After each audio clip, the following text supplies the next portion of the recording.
see a bee. You did? Are you sure it wasn't a wasp or a hornet? I'm pretty sure. It was big and fat and buzzing. It's terrible. That means the bee's gonna die. Oh, but what about me? It hurts.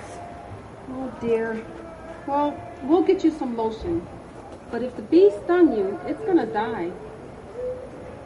There was another one. It headed into a flower. Really? Let's go try and find it.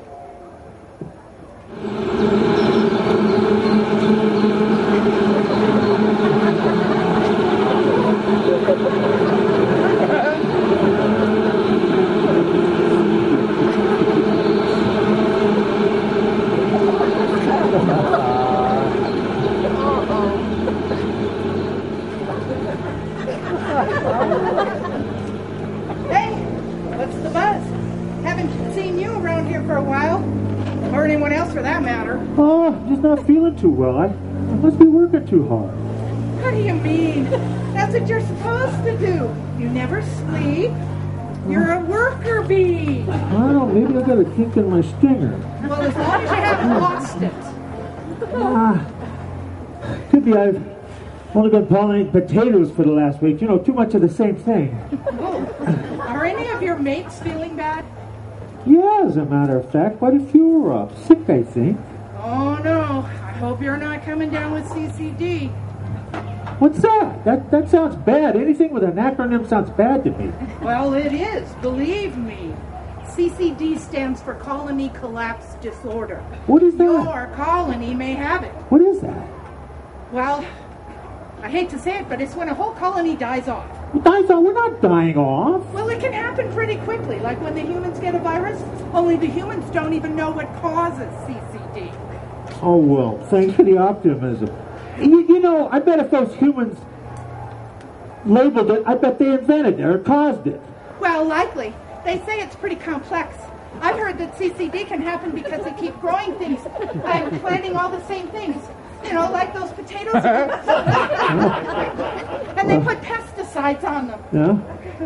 Well, those blossoms did smell pretty vile. It was all I could do to stomach the nectar, you know. Oh, and they keep getting rid of our habitats. No kidding! What do they think we could do? Pollinate skyscrapers? Well, my keeper has been flying us all over the country, ashing on the air miles. But you know, it's really hard on the hive. The time change throws our diet right off, and we're more vulnerable to parasites. Parasites? Hmm? I have been feeling like I've been carrying a little extra around with me. Oh. Well, you could be carrying a freeloader. I hope it's not the Varroa mite. No, I haven't been anywhere near Italy. What are you talking about? I said Varroa, not Verona. The Varroa mite has been taking advantage of our weakness.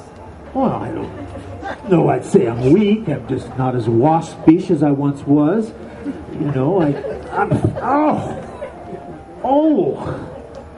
But I am feeling a little off my mark. I'm just not as good doing the circle dance any longer. Well, talk about being out of sync. Have you noticed that by the time we're around in the spring, some of the fruit and vegetable blossoms are already gone? The bloom is off the rose, so to speak. Oh, I thought I was just slowing down in my old age. You're only 6 weeks old. You know, I put my honey on climate change. It's playing havoc with the Great Mother's exquisite timing. The humans keep talking about doing something and changing their ways, but are they really doing anything? Hey, get this. In some countries, they're still spraying crops to get rid of us. Oh, get out! What do they think we are? Pests? I mean, we produce food for them. And we're the only insect that does. And it's the only food that produces all the substances necessary to live, including water. And not only that, but we, my busy bee, provide pollination for 80% of all the fruit and vegetable and seed crops in North America alone. Right on! We work our abs off. Our hive, which is pretty large, can pollinate up to 250,000 flowers in a single day. At least it used to. Yeah. Oh. Are you okay? Well, No. they should be more concerned about us because they can't replace us. even though they've tried. No way, really? Yes way. In Sichuan, China, they wiped us out with pesticides. So what did they do? They actually tried to pollinate pears using bamboo sticks and chicken feathers. Bamboo and chicken feathers. Yeah. Oh, that really works. I've tried that. That really works. Oh, yeah. But get this. They can only do about 30 trees. What a joke.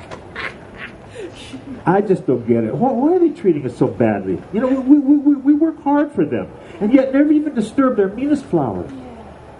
Bees work for man, and yet they never abuse their master's flower, but leave it having done, as fair as ever, and as fit to use. So both the flower doth stay, and honey run. Hey, who said that? What? You must be hearing things. You didn't just hear that voice just now? No, I'm really worried about you, mate. Of course you did. We experienced everything together. All for one or one for all. Well, that's true enough. You know, the humans sure could learn a thing or two from us. Yeah, no, we cooperate, but we're not snobbish. I mean, we like weeds just as much as those expensive exotic perennials they keep planting. Mm-hmm. And yet, despite all the threats they keep sending us, we still manage to find what is sweet in life. In the nice bee, what sense so subtly true? From poisonous herbs extracts the healing dew. Hey, did you hear that same voice? Not again. You must be hallucinating. No, really, I heard it. Well, you know, I think we'd better get together and buzz on over to some government seats. Swarm them until they get the message. Humans have got to decrease their pesticide use. They've got to keep pressuring their governments to have stricter regulations. It's a strange idea, government. All we need is a queen bee. Long live the queen! Where would we be without her? Eggs! Exactly! Our source of all things good. You know, speaking of the good, we gotta get those humans to eat good stuff like organic produce. Heck, buy honey. Humans eat about a pound a year, and 2/3 of that is imported.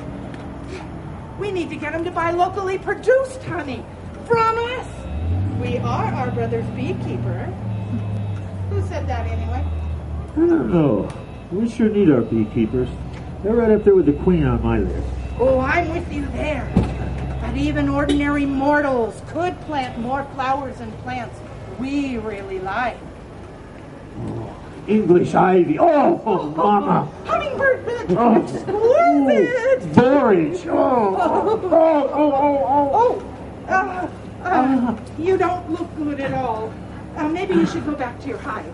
Oh, if I could, but there's something seriously wrong with my gut. You know, if those damned humans don't start looking after us, their food is going to disappear. And then where will they be? And of course, it's always the poorest humans whose food supply goes first. Those farmers in developing countries who plant coffee and cocoa and nuts and spices. Yeah, like the poor don't have enough to cope with already. Corrupt politics and multinationals growing cash crops, environmental disasters.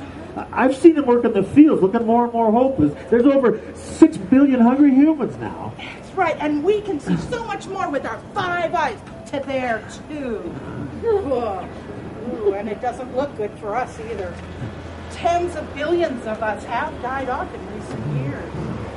The solitary bee, whose buzzing was the only sound of life, flew there on restless wing, seeking in vain a blossom where to fix.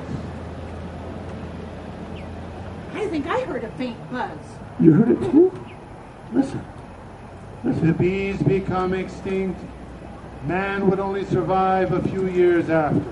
Oh, if we become extinct. Who is that guy anyway? Groucho Marx? No, I've heard that before. I think Albert Einstein said it. Oh, I don't believe that. Oh, are you sure you're okay? It doesn't matter who said it. Can't you see it's true? Brother. Oh, brother, don't go. Brother, don't. Don't go. Don't leave me here alone.